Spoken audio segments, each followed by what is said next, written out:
Sweet pea, healing isn't aesthetic. Healing isn't pretty. Healing isn't something that is face masks, bubble baths, and just a glow up.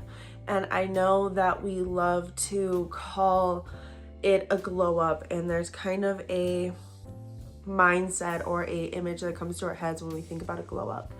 And don't get me wrong, I love a bubble bath and a face mask and like feminine girly self-care much as any other girly, but there's a difference from doing like self-care and actually like self-healing and doing the self-work and the self-development to truly heal those wounds inside yourself. And I'm one of those people, and if you are somebody that can relate to that, hi, I'm Nikki. I'm a self-development, self-love, self-care content creator here on YouTube. Go ahead and hit that subscribe button because you are officially part of the Sweet Pea Society, where we develop and bloom into the best versions of ourselves. So with that being said, I have a lot to talk about this topic. I literally have like, hold on, I have to put my teacup down. I don't want it to spill. But I literally have in my notes app like all these notes. So we're definitely gonna go through them and I'm very excited. And we're working with some natural lighting, so I want to make sure that we record this a little bit quick. So this isn't going to be a super long video, but it's going to have a lot of good gems in there. So definitely go ahead and grab your notebook and or your iPad, and let's go ahead and get right on into what I kind of want to talk about is some of the things that I've kind of been going through currently right now in my life. As you have noticed, if you've been following for a long time, I recently shaved my head. If you're new, definitely go ahead and check out my video. It is The Great Shed, where I talk about shaving my head and everything that kind of goes with that. I just really feel like I've been on this blank canvas kind of journey currently. I feel like I have had to really look at myself in the mirror and really kind of do some big soul searching and some self-healing.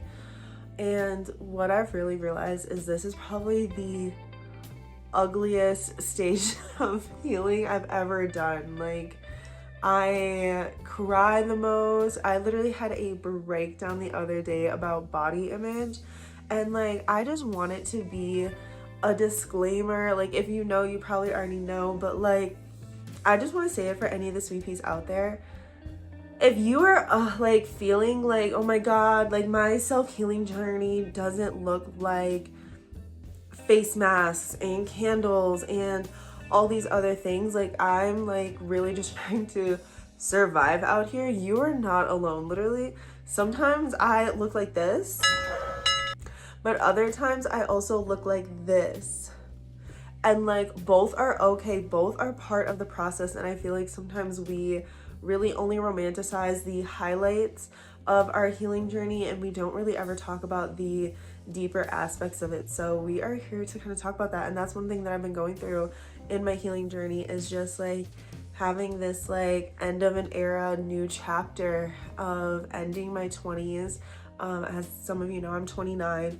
So ending my 20s and going into my 30s and just really healing this like last little bit of myself. And everybody says that like 2026 is the new 2016, and the amount of teenage trauma that I went through in 2016, like this is my healing era. Like so many people are like, I'm done healing, it's the year of the horse. Like for me, my year of the horse is actually taking my healing journey seriously. Like it's really like, no, we're putting down, not fully putting down the face mask, but we're also picking up the journal, we're picking up the habits, we're really actually doing the thing to care for ourselves, not because of its aesthetic, not because everybody else is doing it, or because we're being influenced, but no, because we actually know that it's going to help us. So I've been going through it, like it's been like sometimes I'm just like, I don't know, like I don't even recognize like who I am, because I'm also in this moment where like I know like all the toxic things that I can do. Like I know how to leave myself. I've been doing it for years, very successfully, mind you, with just like putting in other distractions or putting in other numbers to escape, just escapers. And that could be drugs, alcohol, relationships, leaving myself to care more about other people than my own problems, like really just finding things to like escape with. And I just am right now in my life where I'm like, okay, well, I can't keep escaping forever. Like, I do need to like deal with some of these things and find better coping mechanisms. So right now we're in the era of like trying to find new coping mechanisms and really just like establishing a true this kind of brings me to this moment. I'm currently in Bible study. I'm in a Bible study with some members from our church, and we were reading Exodus 16 through 19 the other day, and this is the part where like God is like providing manna or like bread to the Israelites as they are leaving Egypt. Go read it for yourself if you need like all the context, but anyway, I digress. And it's basically showing that like God is going to give you everything you need, and he is going to give you everything that you need for that day. Like, you do not need to think so far into tomorrow, because you need to like realize that the present is a gift, and that God is going to give you everything that you need to survive the day. And as long as you believe that every single day, like, you're going to start to come to the realization that you have everything you need. Like, sometimes I feel like we just look so much outside of ourselves for all these answers, when in reality, like, we have the answers on how to heal ourselves. I felt like I also wrote down in my notes was that we romanticize our old Egypt, even when it is toxic. And that's kind of like what I said about how like sometimes like I look at my old toxic traits and I'm like, okay, well, I could escape to drugs again. I could keep, smoking cannabis at such a high rate that I do right now, or I could go back to drinking, or I could go back to promiscuity, around like I could go back and do these things. And sometimes it seems so tempting. Like, there's something where I'm like, oh my goodness, when I was like out in the club all the time, like those memories seem so happy, but I know like the hangovers, the like financial like holes that were in like my money, like it was just so much. And like I know that I'm not happier doing those things. Like there's like there is this, like, I'm not gonna lie, there is this moment where it's like it's tempting. Don't get me wrong, I know, Eve, that apple looked juicy, okay? That was not just raggedy daggedy apple. Like, it's tempting to go back into those habits because it's comfortable. It's easy to go back into that toxic relationship or that toxic friendship because, oh, they already know all my secrets, they already know the lore, like I don't have to re-explain all these things. But the more that you drag yourself out of it and the harder that it seems, like the more and more you realize that, one, it just gets smaller and smaller and it's harder to even remember what it used to be like, but also how skewed those things are, how they just no longer fit into your world. And that's with friendships, that's with ideas, that's with more like family. Even like if you leave your hometown and you move out of your parents' house, like you're going to change your values and your morals as an adult. So like that was just something that like really like hit for me this week while like in my Bible study, was just realizing that and just like seeing this journey and like seeing like I'm really like in my Exodus era. Like I feel like my 20s were very much like my Genesis era of really building who I was and the creation of who I am and the trauma that was built around that. And then I feel like my 30s, or at least 29, has really been my Exodus chapter of like really like leaving everything behind. So my camera is about to die. So I'm actually going to go ahead, finish this cup of tea, put my camera on the charger, my phone on the charger, and take a shower really quickly, and then I'm gonna come back and we're gonna finish this conversation. Okay, we're back. We just took a shower. I feel fresh. I feel super clean. We're gonna do some skincare because my skin is fighting for its life right now, but it's okay. So I'm gonna just set you guys right here on my vanity, and I hope that is a-okay with y'all. Okay, so I want to kind of talk about what I was saying about like kind of healing your inner child and your inner teenager, and basically like how you go about doing that and how I'm going to go about doing that. So first things first, I would say is You need to find out what you enjoy. Like, truly, you need to find out what you enjoy, and that's either by A, trial and error, or B, journaling. I recommend the latter, to be completely honest with you. To wash my face, we're going in with the La Roche-Posay Purifying Foaming Cleanser. Normally, I would double cleanse, but because my skin is like fighting for its life right now, I don't want to strip it down too much. So I'm gonna wash my face with this, and then I'll be right back. Future Nikki here, and I just want to pop in really quick and tell you that your healing journey needs to be specific for you.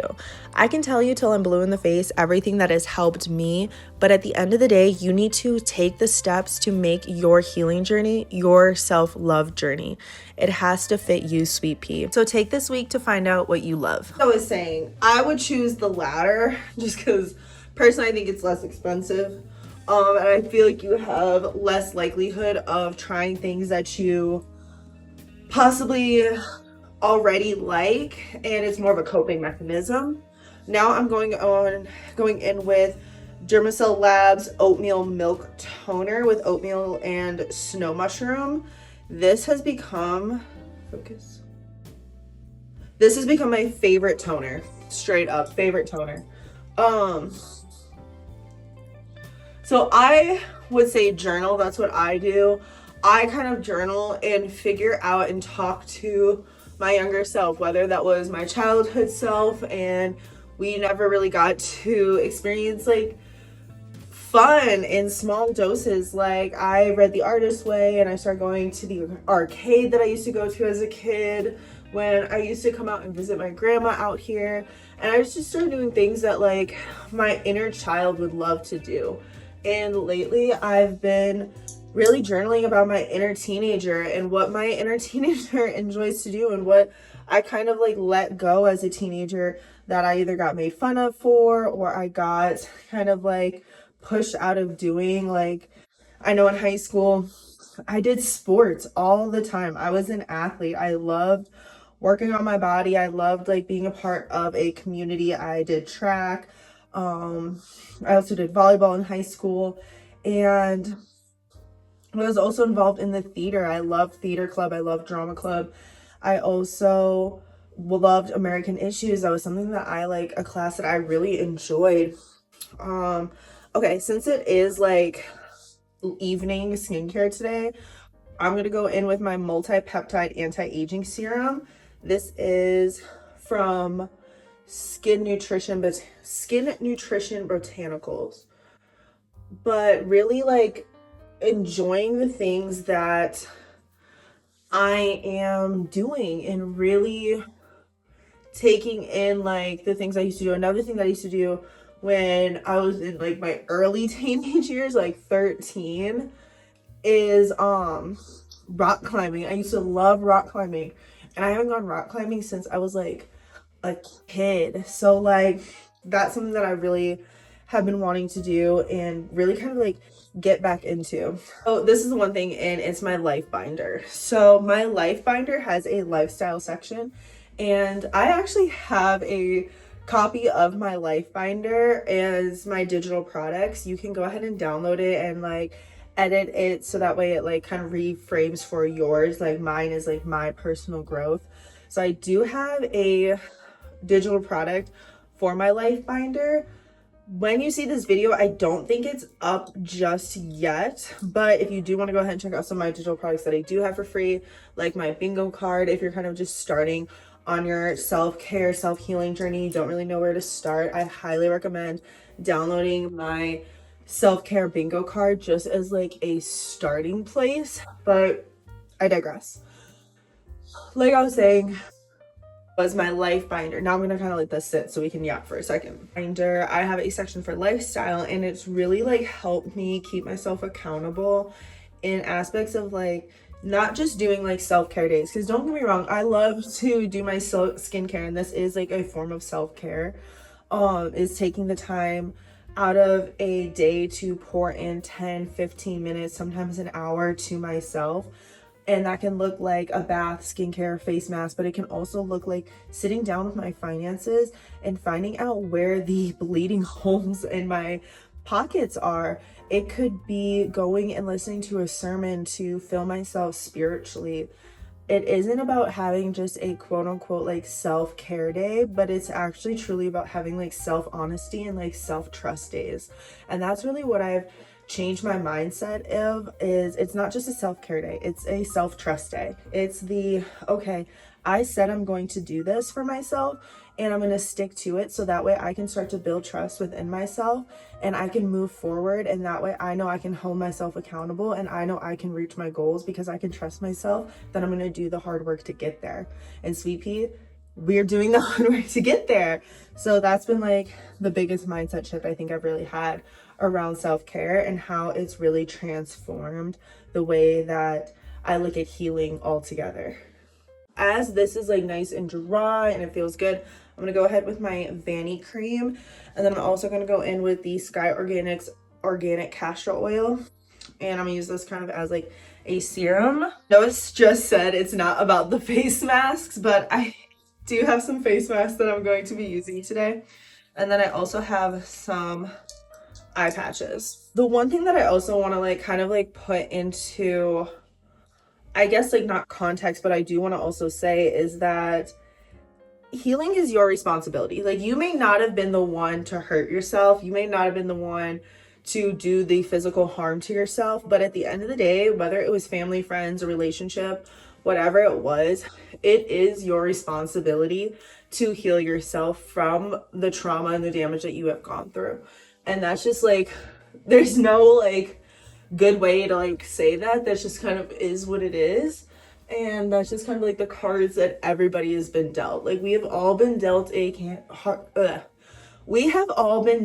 hand of cards that we were just born into, some of us. And at the end of the day, like, you can either sit with that hand of cards and cry, or you can sit with that hand of cards and learn how to play. And you can learn to use those cards to your advantage. You can switch cards out. You can learn, you can get dealt a new hand. But some of those cards are forever. Anyway, not the point. But the point is that healing is your responsibility, like I said. And also, like, we are healing ourselves from our parents' mistakes, from society's mistakes. Like, we have to be gracious with ourselves. So we just kind of have to do that hard work. I'm going to put these on. Give me 1 second. So let this just be your reminder, Sweet Pea, that if your glow up or your healing journey or your self-love journey doesn't look like Pinterest worthy, it doesn't look like it should be on a vision board, that's okay. You are doing the real work. You are really doing the work that people don't want to put on their highlight reels. And that is what is going to actually give you growth. That is what is actually going to have you waking up, blooming into the best version of yourself. It's not going to be the face mask. It's not going to be the matcha. It's not going to be the new press-ons. No, it's not going to be any of that. It's going to be you sitting with yourself while you cry about the comparison that you deal with, about that ex that you let treat you like that, like the toxic friendship that you ignored for years and years and years, that you knew was in competition with you, but you decided that it was okay to shrink yourself and be small instead of accepting love from somebody that actually could love you, or worse, God forbid, being by yourself and actually sitting with yourself and learning to love yourself. You would rather accept love from, not even love, low adequate love from somebody else who is actively hurting you every single day because you're too afraid to sit by yourself. That hit a little bit too hard. Anyway, the mess. I look crazy right now. I cannot take myself seriously. I'm gonna let this sit for like 10-15 minutes, and then I'm gonna come back and we're gonna finish the video. Oh.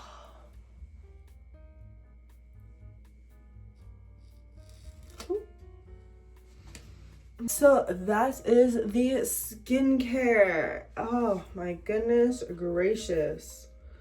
That literally felt so good. I feel so refreshed that I just like kind of like took a second to just like revamp myself. This is your sign that if your glow up is feeling messy, if it is not feeling like it looks Pinterest worthy, or if it doesn't really look like what you put on your vision board, that's okay. This is your side of the internet, sweet pea. This is where we dig up our garden, where we get messy, where we get real. And just know that you are not alone and you're not behind. There's a whole society of sweet peas here for you to lean on, for you to ask questions with. Definitely go ahead, comment down below what maybe you've been struggling with or what you're excited to kind of like let go of for 2026.